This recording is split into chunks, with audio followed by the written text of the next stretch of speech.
Live from the TV30 studio, here is Jim Schneider. Well, hi, and welcome to inFocus. We're glad that you've joined us for the broadcast this evening, and we trust that you'll be blessed and encouraged and inspired through our topic and through our guest here this evening.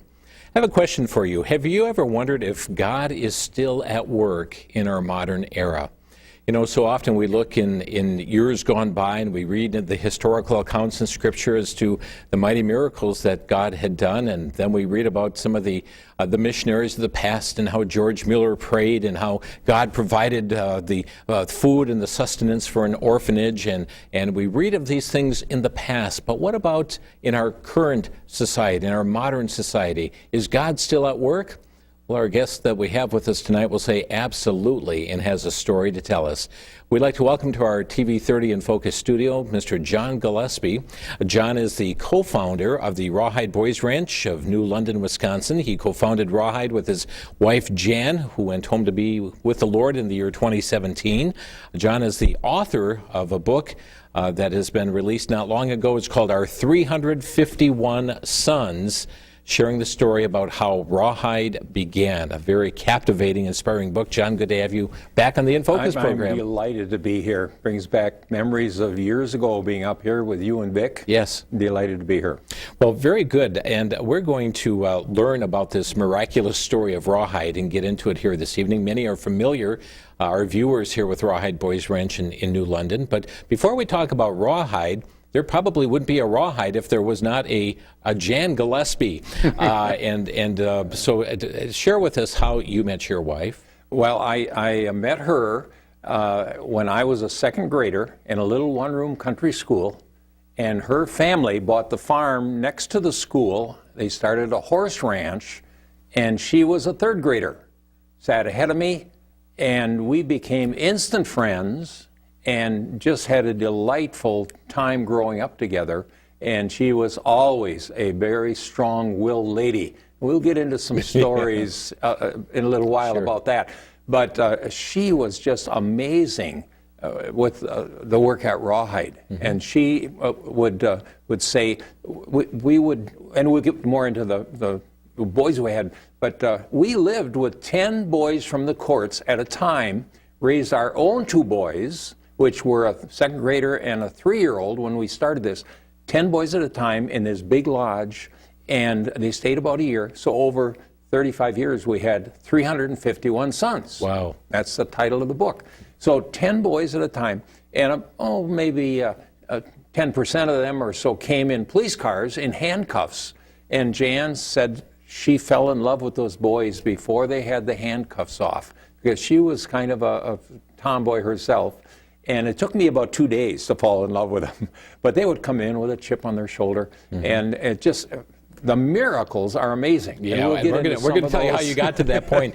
But John, actually, when we think about what Jan was raised in a horse ranch, so to speak, right. And that really is going to come into play, too, for the ministry that God called you to. So it'll be interesting to see this unfold here. But so the Lord eventually led you into marriage with each other. And you were directors at the Appleton Youth for Christ for a time, right. In which you actually partnered with a man named Vic Eliason. Oh, yes. Vic and I were best friends. We got together, and with Vic and some other adults, we put together 50 teenagers from across the state active in the Youth for Christ programs in their cities. We had kids who were musicians and speakers and, and singers, and we put together a 300-mile horseback ride from Menominee Falls near Milwaukee to Rhinelander, Wisconsin, and about 14 days, and we stopped in 14 cities. We had to feed all these kids. We had to feed the horses, and every night we put on a sacred frontier musical that Vic had put together and trained and put them into a program. And so we did that 14 nights in a row. Did Vic ride a horse? No, Vic and I did not ride horses. Okay. But it was a wonderful event, and Vic was just a wonderful partner to work with us on that. So. The goal of reaching young people with the gospel message. Yes. And right. Yeah, and those kids that went on that, we probably got by on 4 or 5 hours sleep a night most of the time. And in fact, a couple kids started dozing off on their horses. Jan was the foreman on the ride, and she rode every step of the way. And she would make some kids get off, guys or girls, and walk for a couple of blocks so that they wouldn't fall asleep and fall off the horse. Well, that's one of the many stories that's contained in this book, Our 351 Sons. One of 157 stories. Wow, tremendous. John, this story of Rawhide really begins with a boy by the name of Jerry. Tell us about this young man who came to your house for a day. Yes. I had a business, another kind of a story, but I was designing subdivisions and golf courses, and it was just out of college, and it was a pretty good business, struggling as any business. Jan and I were attending a small Bible church in Appleton, and I was teaching a class of teenagers. I had 6 or 7, and it just happened it was all boys, and they were 13 to 14-year-olds. And one day, a boy came into my class, ushered in by one of the men from the church, and he said, "This is Jerry. He lives near the church. He came over here on his own." And I asked if he wanted to go to a class, and he said, "Yeah." So here he is. So Jerry was real shy. It was kind of unusual, and we introduced ourselves to him. He came back the next Sunday, and at the end of that class, he hung around while I was cleaning up materials. And I said, "Jerry, can I help you?" And he said, "Yeah, I was wondering if I could go to your house today." And I said, "Well, sure." Now, Jan and I were raised in families where our folks were helping people all the time. I didn't even check with Jan. I said, "Sure, you can come to our house." I said, "We'll have to check with your folks." And he said, "Well, I don't have a dad, and my mom is working, but she said I could go." Well, we're back in the 60s, and so we put a note on the door. You didn't steal kids back then. And we told her our phone number and said, Jerry said it was okay to come to our house. We'll bring him back after supper.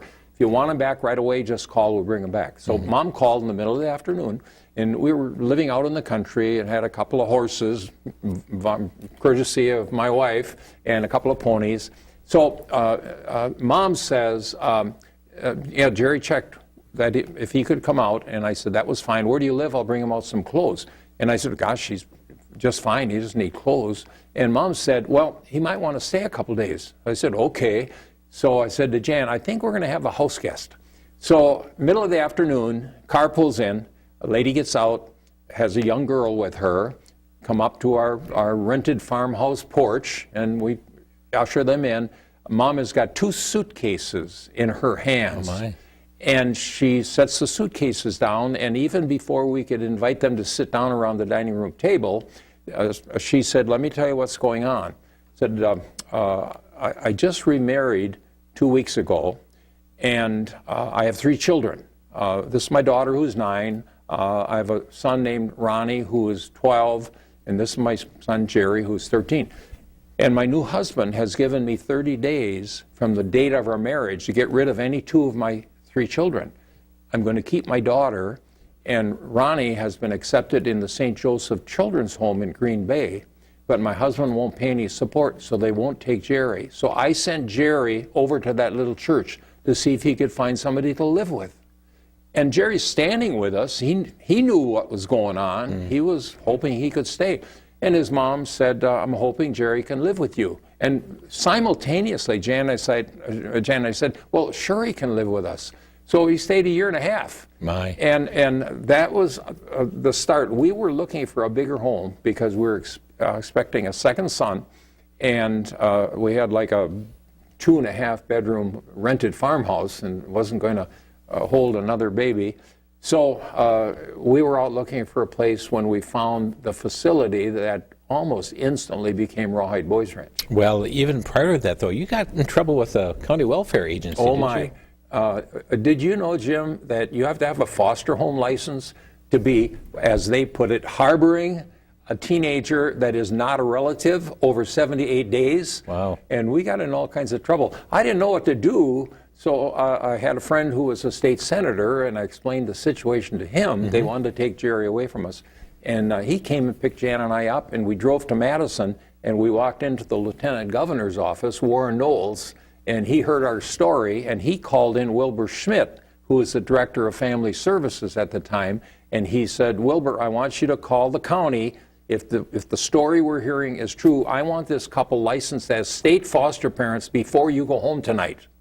So we got back to Appleton, 2 hours away, drove in, and here's the detective for the county with our foster home license. My. And he said, I don't know how you did that, but here's your foster home license. So, one day. That's a miracle in and of itself. Oh, my, I guess, yes. You also, during this time, John, had the opportunity to become the Midwest Director for YFC. Many would have jumped at an opportunity to do this, but you didn't. I had learned earlier, first maybe 4 or 5 years of Jan and my marriage, I was involved in Youth for Christ. I was involved in church activities, and we had a little son. And I just kind of expected Jan to follow along with me. And I was gone, Jan says I was gone 8 nights a week doing youth work. 8 nights a week. And she couldn't fight against that because I was doing God's work. But a very wise psychiatrist showed where she has to be number one. That's God's plan. And as soon as I got that turned around and I cut way back on my youth work, which was fine, but it was out of balance. And so we started having a Friday night date night, and I started really romancing her after 5 years of marriage. And so it was the kind of thing where I had to learn a lesson to keep things in perspective. Mm-hmm. Many times when we're in Christian work, we just want to do more and more. Part of it's ego. We just think we should be doing more. And I was offered by Jay Kessler, one of the vice presidents for Youth for Christ, to be a 5-state VP, car allowance, and just be great. I came home and from a meeting with Jay, and I told Jan I'd had a wonderful job offer. And she said, oh, well, tell me about it. So I explained it all, and she said, how much would you be traveling? And I said, oh, I will be home at least 3 nights a week. Not, I'm going to be gone 4 nights a week. She said, oh, okay. And I said, well, let's pray about this. She said, no, I'm not going to pray about that. I said, well, wait. If this is God's plan for us, she said, no, this might be what you think is God's plan for you, but it's not God's plan for me. I didn't marry you to be a 3-night-a-week husband. And so I thought, oh, man. So for about 2 weeks, I struggled with that. Then I called Jay, and I said, bad timing. I said, love the offer, maybe in the future. 2 weeks after that, this Rawhide thing opened up. A whole new direction for our lives. Again, just a miracle. John Gillespie with us tonight. Again, he's author of the book, Our 351 Sons, that tells the Rawhide story. We'll be telling you how you can obtain a copy of the book here. But you were mentioning, okay, you went to go look for a replacement house. It was right. not, you were going to exceed the limits of that house. And you actually stumbled upon a place that was going to birth Rawhide Boys Ranch, and you made a visit to somebody by the name of Ray Carlson. Tell us about it. I got a phone call from an elderly gentleman, and he said, I saw your advertisement in the Yellow Pages that you design subdivisions. I've got 500 acres on the river by New London. It's a beautiful facility. I have a large home on it. I'm elderly. I want to sell it. And I'd like you to come out and look at it and give me a price to design a subdivision. And so I said to Jan, I've got to drive out. It was about 30 minutes maybe from Appleton. Got to drive out and talk with a gentleman. Why don't you come along? And so we drove in through these big stone pillars.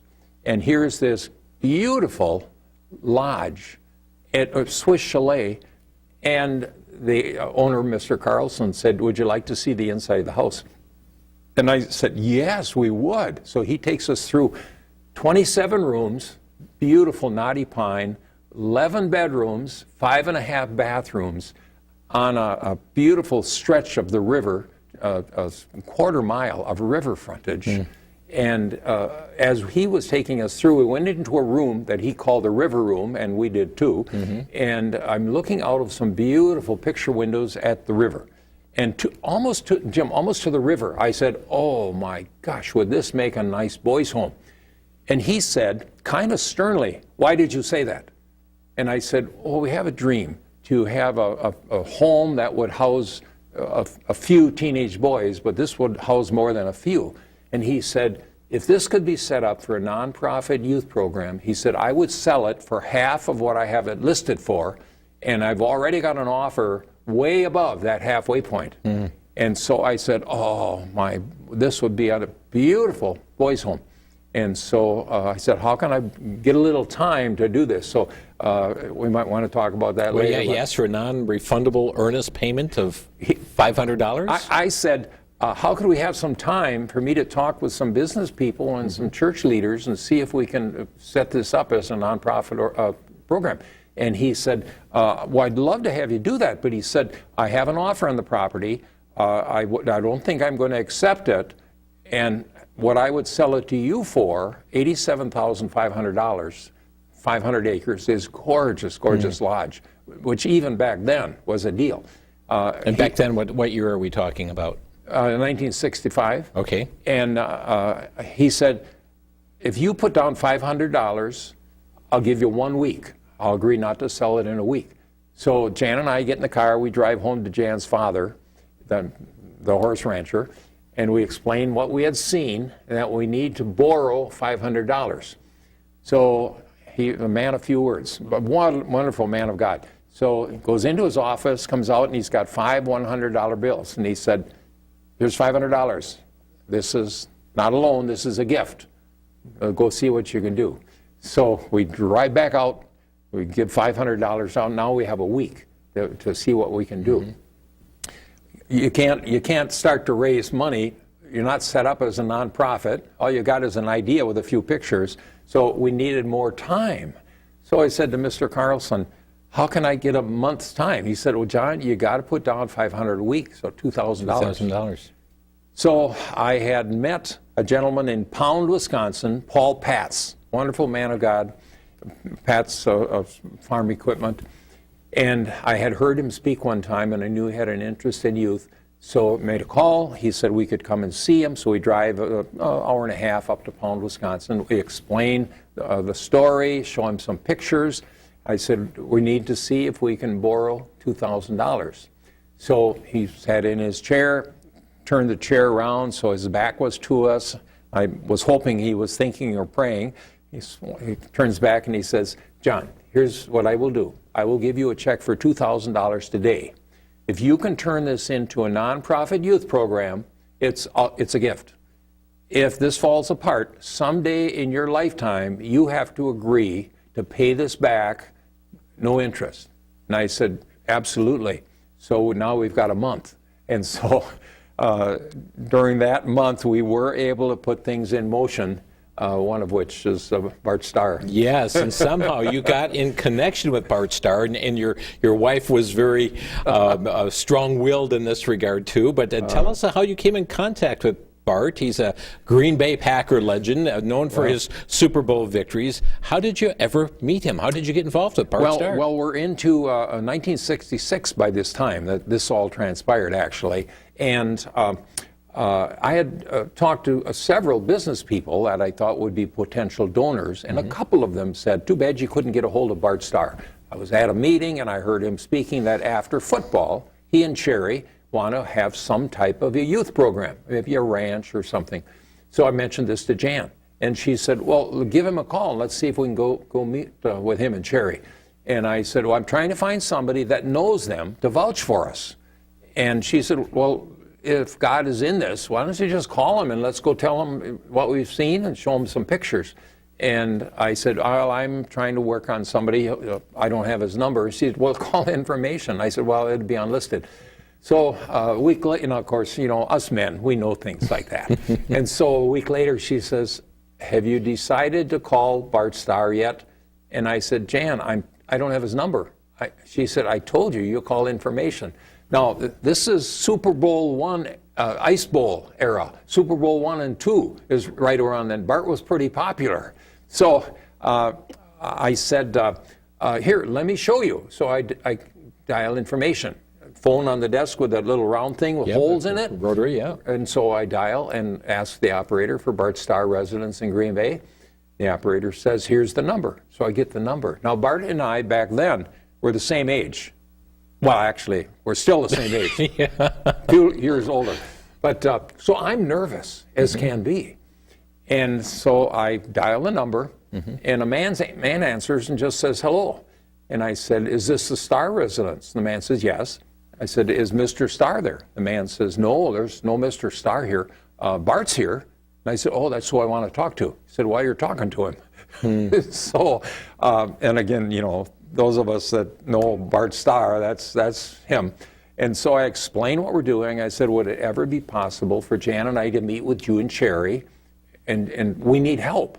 And Bart said, sure. So well, how do we make an appointment? And he said, well, you want to come to Green Bay right now? And I said, sure. So he gives us the address. So I hang up the phone and I say, yeah, we can go to Green Bay right now and meet with them.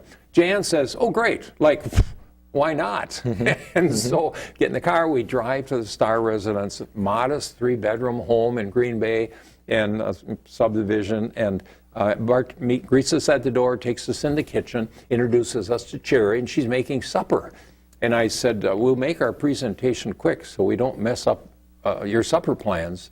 And Cherry, in her southern drawl, says, you all make it quick and you're going to mess up our supper plans. You're having supper with us. Here's Bart Starr, hangs the phone up, says to Cherry, a young couple coming to talk about a youth ranch, let's have them stay for supper. You know, Jim, I'm thinking, wonder if that would work with Aaron Rodgers. But anyway, again, miracle. Yeah. Absolute miracle. Bart says, let's go sit on the couch and talk over what you're doing and see what you want of us, and then we'll eat.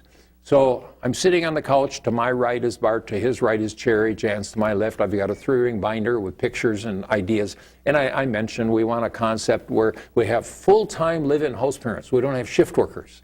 And Cherry said, oh, Bart, you and I talked about that, not having shift workers for youth programs. And then I said, we want to really treat the boys like part of the staff. We want to build a frontier village with the boys and professional supervision so they feel like they're a part of building Rawhide. And Cherry a second time said, oh, Bart, you and I talked about that same thing. Then I said, we want this to be faith-based. We want to hire staff who know Jesus Christ as their Savior, but don't preach at the kids. They live the values of the Christian life in front of the boys. And Cherry a third time says, Bart, that's what you and I believe. Bart puts his hand in the middle of my 3-ring binder, and he turns to Cherry and he says, Cherry, don't tip our hand until we see the bottom line. So I kind of thought they were hooked, but you know, I'm just saying, oh God, you know, help them to really agree to help us. So Bart looks back, and I was basically done with my presentation, and Bart said, now what do you want from us? And I said, Bart, I need help. I don't know how to set up a nonprofit organization. I don't have the name recognition to do major fundraising, and need somebody with name recognition. Bart turned back and looked at Cherry. She did a little tiny nod of the head. It was almost, I wasn't sure what she had done until he turned back and said, I guess we're on board. Let's go have supper and talk about how we can get to work. Wow. So that was 54 years ago. Wow. And of course, Bart's been struggling the last 3 years and showing some progress. But Bart Jr., who's in his 50s, wonderful man, just a carbon copy of his dad, is helping Rawhide and really has taken over for Bart Sr. Interesting story. It's in our 351 Sons book. John, how did you come up with the name of Rawhide? Well, we wanted a name that the guys could be proud of. We didn't want the Sunny Hill Children's Home. Right. So at the time of this all happening, there was a Western on TV called Rawhide. Oh, yes. And I liked it, and Jan really liked it. And Rawhide, the definition of Rawhide is leather in its unfinished form, like these young men. And we're helping them to get to a finished form. So the boys love the term Rawhide. They just think it's really cool. And so that's how we came up with the word Rawhide. So you had these $2,000 monthly payments to be making, and you came to a point where you got behind in some of those payments. Yes, we did. In fact, we were behind on every payment, and we owed $20,000, and the owner just couldn't hold out any longer. He said, John, you've got to bring this to a head. And so we had gotten some short-term unsecured money from a bank in Appleton, but they were a little nervous about it too. So we ended up with a deadline of 5 o'clock on a particular Tuesday that we had to have $20,000 cash or move off the property. And so I talked to Bart, and I said, we're really in a bind. In fact, what I did, I sent a letter to the house. Cherry did all of his mail, so I always corresponded with his home address. So I wrote, top I had, Dear Bart, and then in the middle I had in like 60-point type, help, and way down the bottom, urgently yours, John. So Cherry got that letter. She opens all the mail, of course, got the letter, called the Packer office, and they were, it was a training camp day, and she left a message to have Bart call home immediately when he was done working out. So he called and said, Cherry, what, is there a problem? She said, yes, there is. You have to get right home when you're done. He said, well, is it an emergency? She said, yes, it is. He said, well, is somebody injured? And she said, not yet. And meaning him if he didn't get moving. So he gets home and she said, here, read this letter from John Gillespie. So she hands him the letter and he looks and says, oh, she says, get that money raised. So he went to Vince Lombardi, asked if he could make an announcement to the team. And Fuzzy Thurston, who was on the team at that time, the old Super Bowl ones, two guys, owned Fuzzy's left guard in Appleton. And so Fuzzy agreed to treat for a noon luncheon the next Tuesday, which was their days off back then. So he invited the team to come and to bring somebody with them that had some money. Now, players didn't get paid a lot back then, and they weren't in the millions. So they were encouraged to bring people. So we had about maybe a dozen players, and then we had another maybe dozen business people that had come with them. So Bart does not pressure anybody ever for anything, and so he gave a little 5-minute talk, had me speak for about 5 minutes about what we were doing, and that we would be losing the property if we didn't have $20,000 by 5 o'clock. And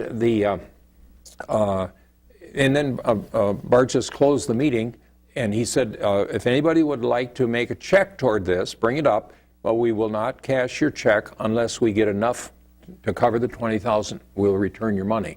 So people came up, brought him checks, and then one person stayed behind, and he said, would it be appropriate to ask how much you got? And Bart said, well, sure, absolutely.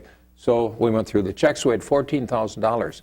And this was Julius Johnson. He had a sewer contracting business in Appleton, went by J.O. Johnson Contracting.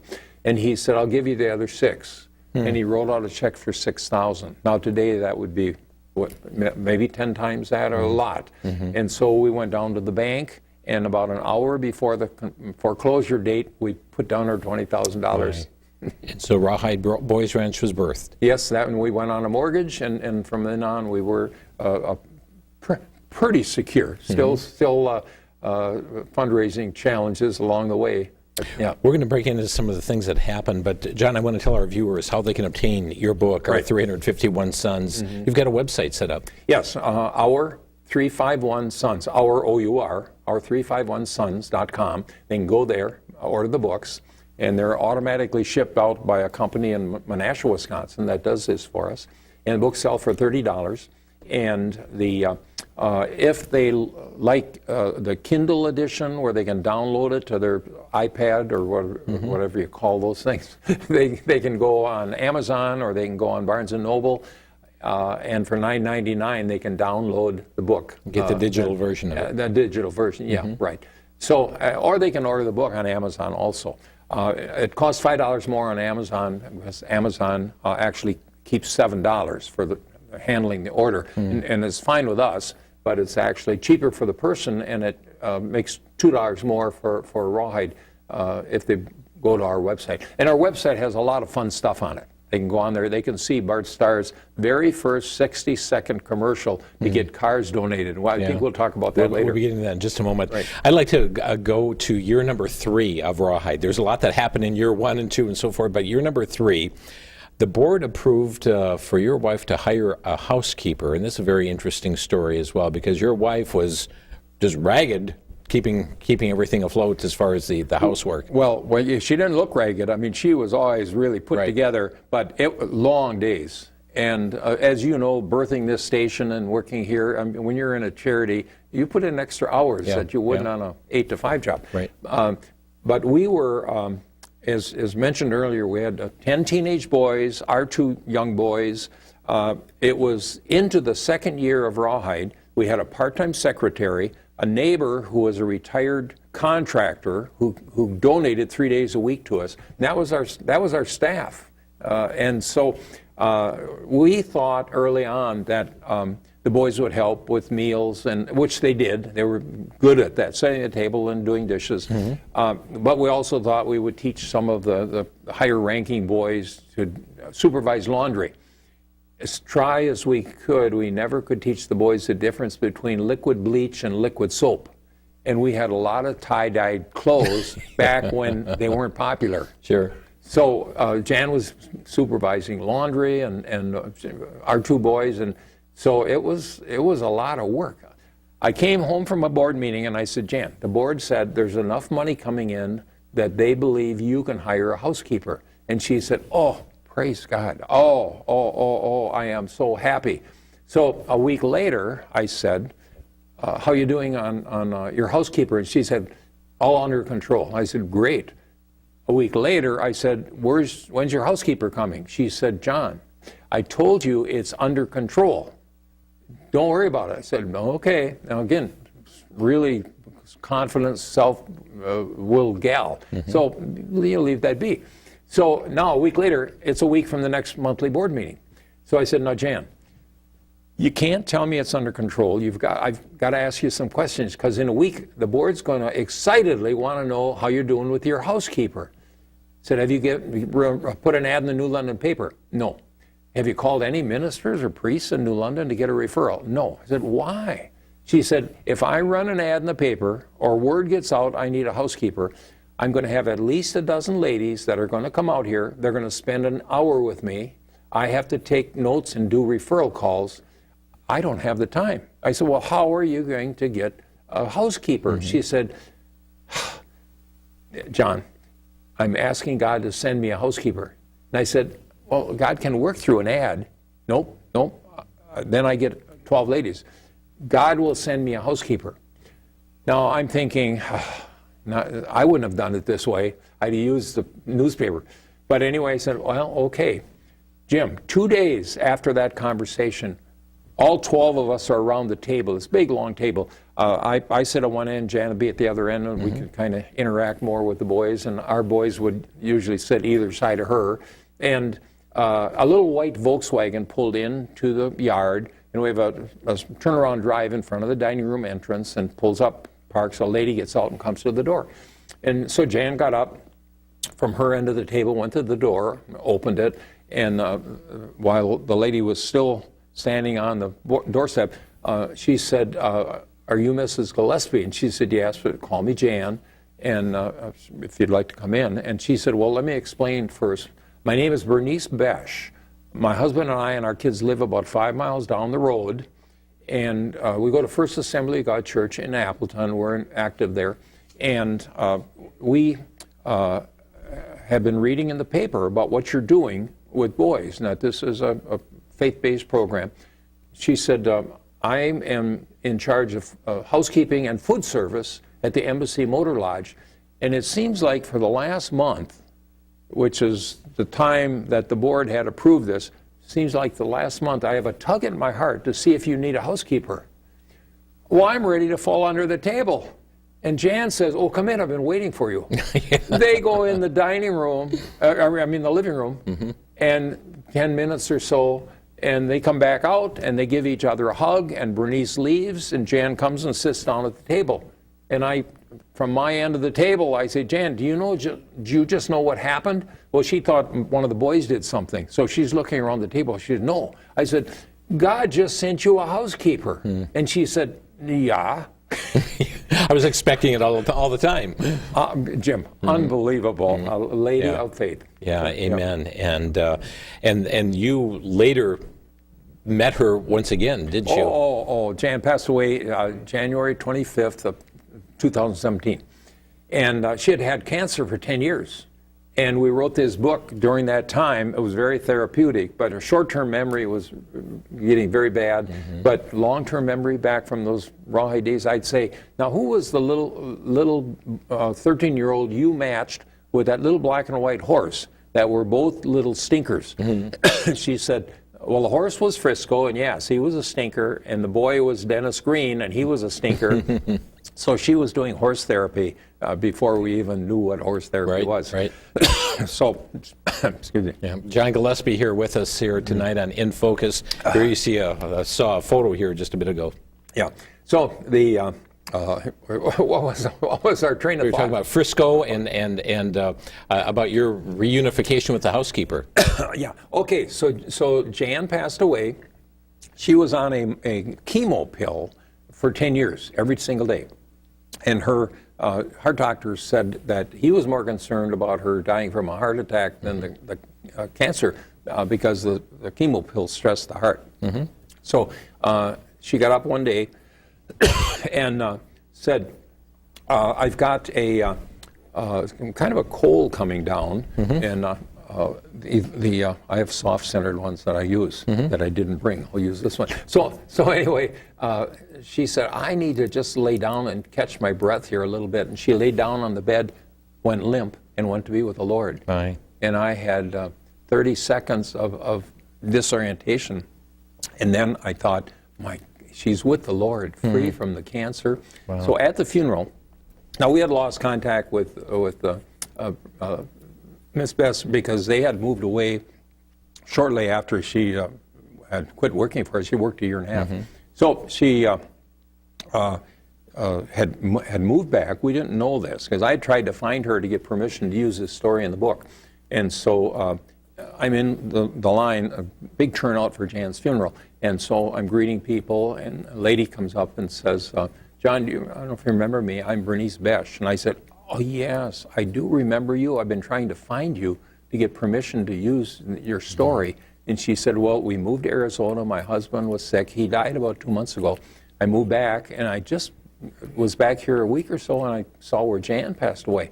So I said, I'm planning to tell your story of coming to Rawhide in the service today. I'm hoping that's okay. She said, yeah, absolutely. So that was Bernice. Wow, yeah. Amazing. Again, folks, Our 351 Sons is the name of the book, and you can get it online at our351sons.com, our351sons.com. We can't let this hour go by, and I know we're telling a lot of stories here, but we're seeing God at work in the establishment of Rawhide, the way he brought you and Jan together, the introduction to both you and Cherry, and how God provided the funding for Rawhide Boys Ranch.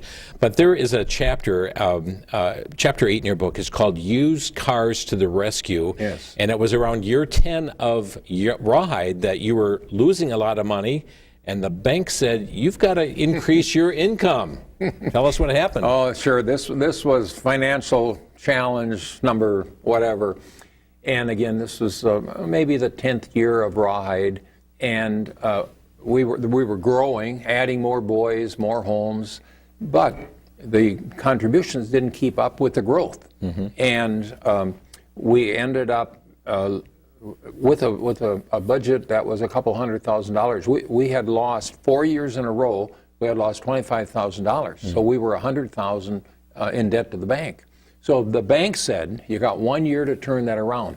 So I went to Bart and said, Bart, would you be willing to make a little 60-second public service spot for TV, inviting them to give cars? I said, we get 5 or 6 cars a year given to us unsolicited. And we fix them up a little bit. Some we license and use, but ultimately we sell them all. We make about $500 average per car.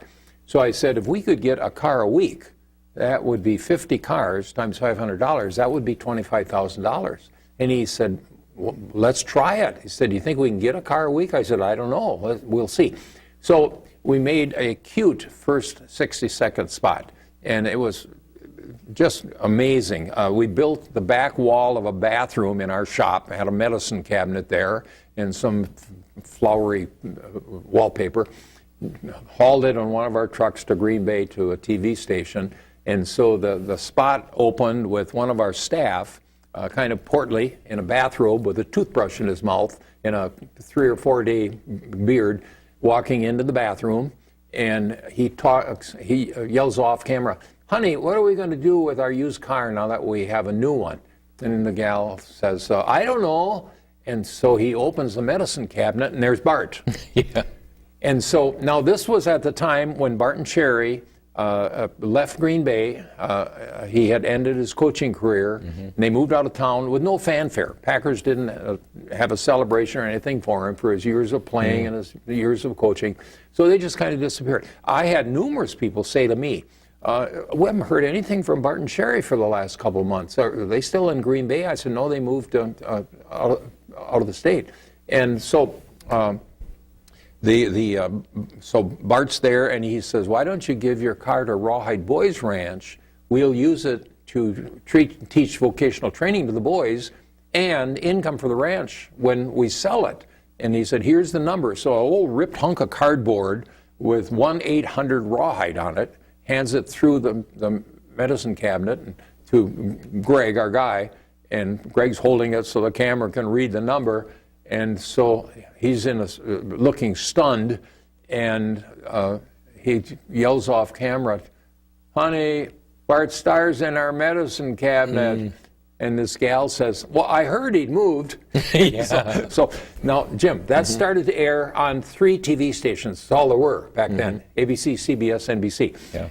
And each station ran it once a day. Within a month, we're getting a car a day. Within 3 months, we're getting 3 cars a day. And instead of $25,000 that first year, we brought in about $100,000. Wow. And it has grown from there. And Rawhide was the first charity in the nation to start advertising for used cars. And we're still getting cars, and it's still a wonderful source of income. So people that are interested can call 1-800-RAWHIDE. Same number, and some operators will tell them how we will come and pick up the car. So. Used cars to the rescue. Folks, there's so much more in this book, Our 351 Sons, and those are just a few of the stories. I'd like to have some time for the phone lines. If you'd like to call in, maybe you've got a question of our guest here tonight, John Gillespie, pertaining to Rawhide and the formation of Rawhide, God at work, the way in which God provided for the Gillespies, for their 351 sons, for the continued establishment of the organization even today. Phone number here is 414-935-3030. That's 414-935-3030 or 1-800-733-8830. That's 800-733-8830. I go back to your kitchen, and your wife had a motto that she hung in the cupboard. What was that motto? Those that deserve love least need it the most. And she loved those kids. And when they came in, they had a chip on their shoulder. They were in other placement situations where they weren't loved. And so they were guarded. They weren't going to have their feelings hurt again. But as soon as they realized that we really cared about those kids, their attitudes started to change. What would you say was your greatest challenge through all of this?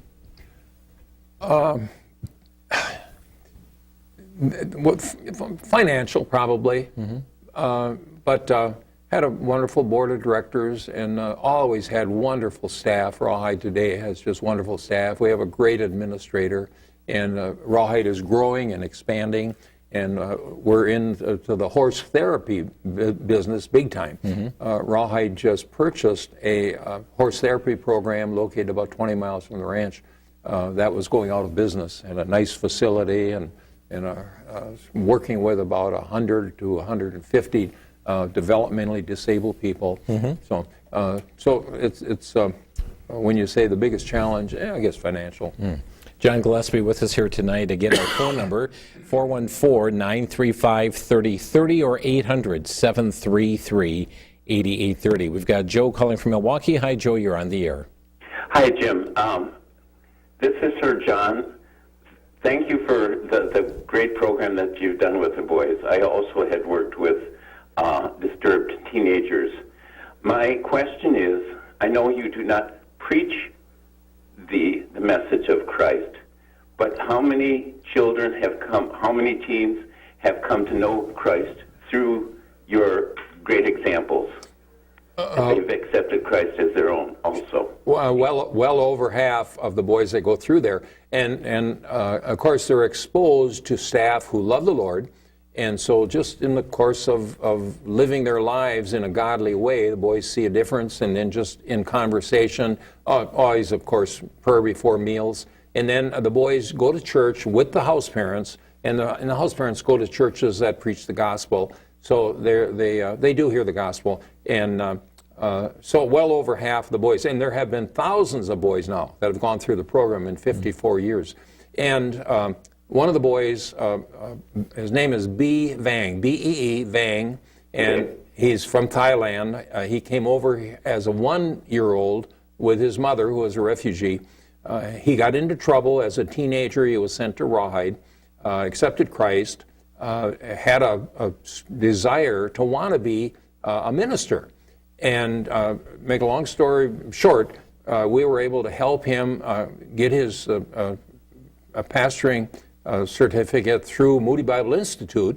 And we did that with some special funds for him. He now is a senior pastor at a church in Appleton called Refuge Church. It has about 100 members from about 15 different ethnic backgrounds. Wonderful church. And he and his wife married a pastor's daughter, and they have 3 kids. And so that's one of the boys. We have many other boys that have gone on in their Christian faith to be real strong Christian leaders in their communities. I know that's what I love when you send out the fundraiser letters of what the boys have done. It's you know, God is very good and has been working great through your organization. So thank you, John, and Jan, too. May you rest in God's grace. Yeah, thank you. I appreciate Thank you, Joe. Appreciate the call. 414-935-3030 is our number, or 1-800-733-8830. We have just scratched the surface of your book, and your book is hardcover, 330 pages, 130 colored pictures that are in the book itself, 157 amazing stories.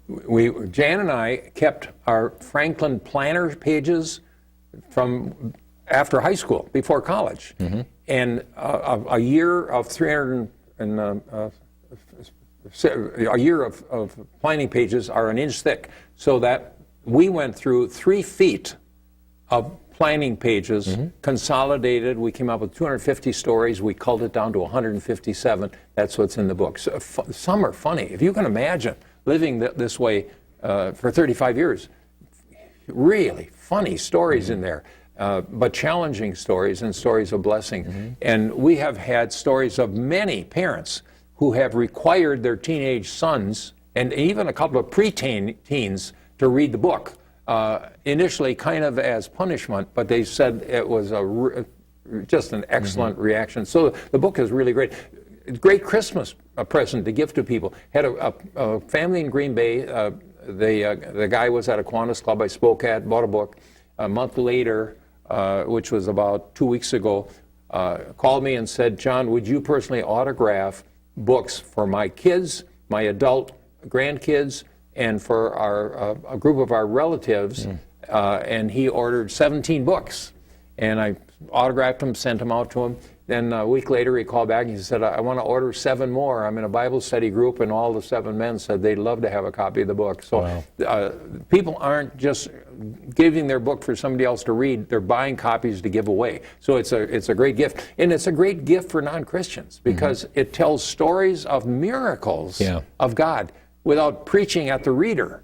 And so we've had people that I know aren't believers that have read the book and said, John, it kind of makes you wonder, doesn't it, after reading some of those stories in the book? So, yeah, it does make you wonder. So, repeatedly, you saw God's hand of provision for Rawhide Boys Ranch. Oh, my.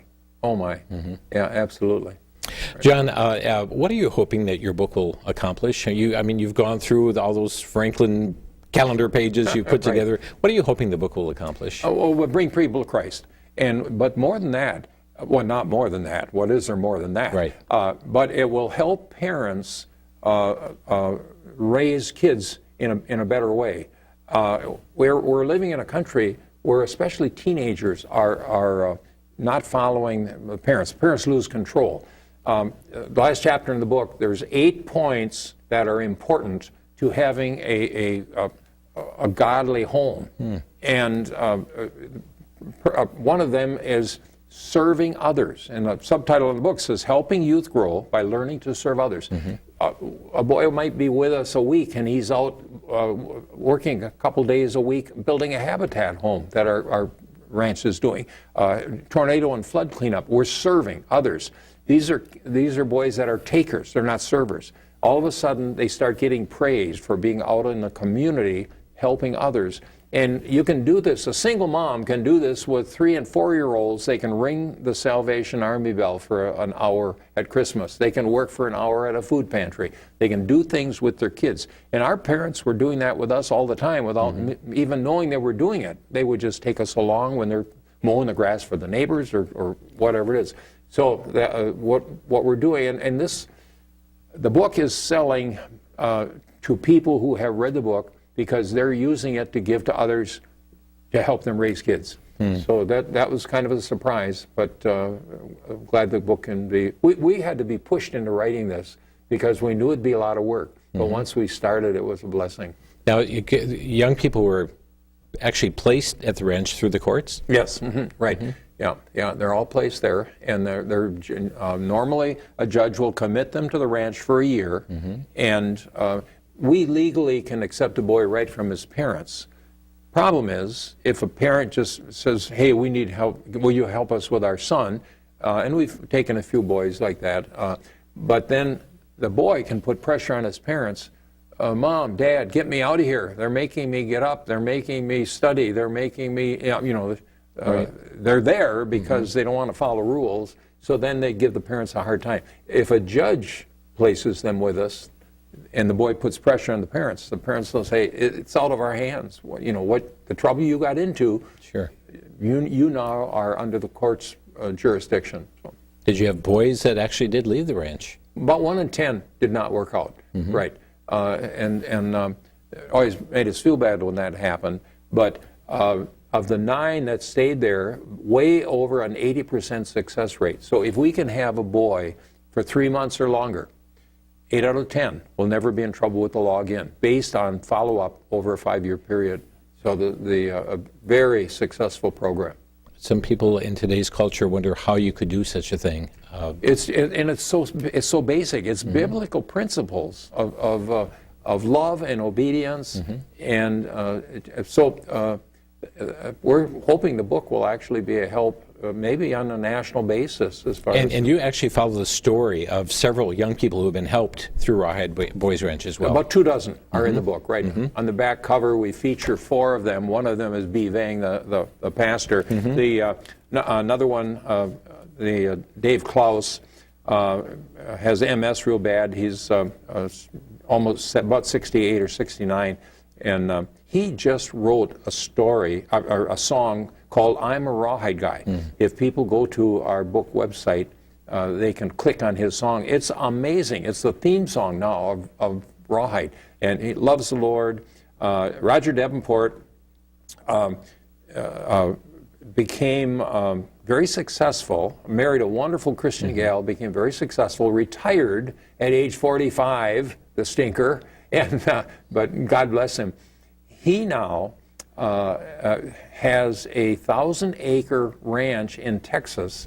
He uses it exclusively to witness to and to provide 3-day, 2-night deer hunts for disabled veterans or disabled and terminally ill teenagers.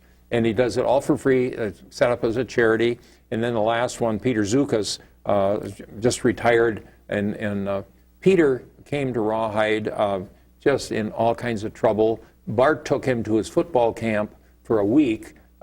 Peter came back, went out for football at New London, became a starting linebacker as a senior, ran for student council president, became the senior class president, went into the Marines, came out after 3 years as a full sergeant with 3 meritorious promotions. And so, these stories and many more are in the book. As you look back now over your life and the starting of Rawhide, do you have regrets that you actually pursued this course of action? Oh, we had no idea. See, we selected as our life verse at the time of our marriage, Proverbs 3, 5, and 6. Trust in the Lord with all your heart. Don't lean on your own understanding. Acknowledge Him, and He'll direct your paths. Yeah. And we lived that. And when I turned down the Youth for Christ job, I turned away from my thinking to God's thinking. Again, through Jan.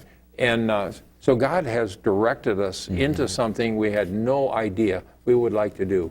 And we just have loved it, and it was just a wonderful way for us to live our faith. Many have wondered, do we still have a miracle-working God today? And you would answer? No kidding. We have a miracle-working God today. I've seen it over and over and over. Wow. Tremendous. The book is called 351 Sons, Our 351 Sons, Helping Youth Grow by Learning to Serve Others.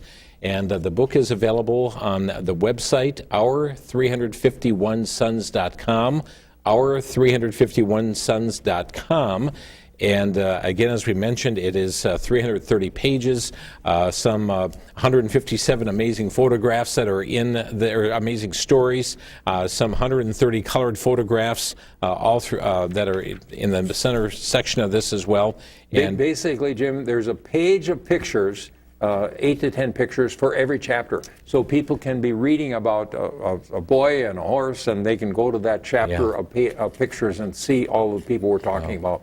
But certainly it is a story of God at work and how He has not only raised up Rawhide Boys Ranch, but how He provided for it, and the work continues on. Yes, yeah, very much so. Well, John, thank you so much for coming and sharing the story of Rawhide. There's so much more, so many more stories inside the book itself, but I know it's really helped even strengthen your faith, renewing in your own mind, along with your wife, as you put this together to see what God hath wrought. Yes, absolutely. Yeah, praise God. Amen. Well, thank you so much for being here tonight. Thank you. It's a delight. John Gillespie with us here tonight for the inFocus program, and again, the book, Our 351 Sons. And certainly it will be a blessing to your heart as you read through the stories of God at work in the ministry of not only John and Jan, but you see how God used Bart and Cherry Starr, and how God used many to get involved, even through the auto program, to make Rawhide Boys Ranch what it is, but lives impacted for eternity. Our time is gone. Thanks so much for joining us here on inFocus. I trust you'll have a very pleasant good evening. Good night.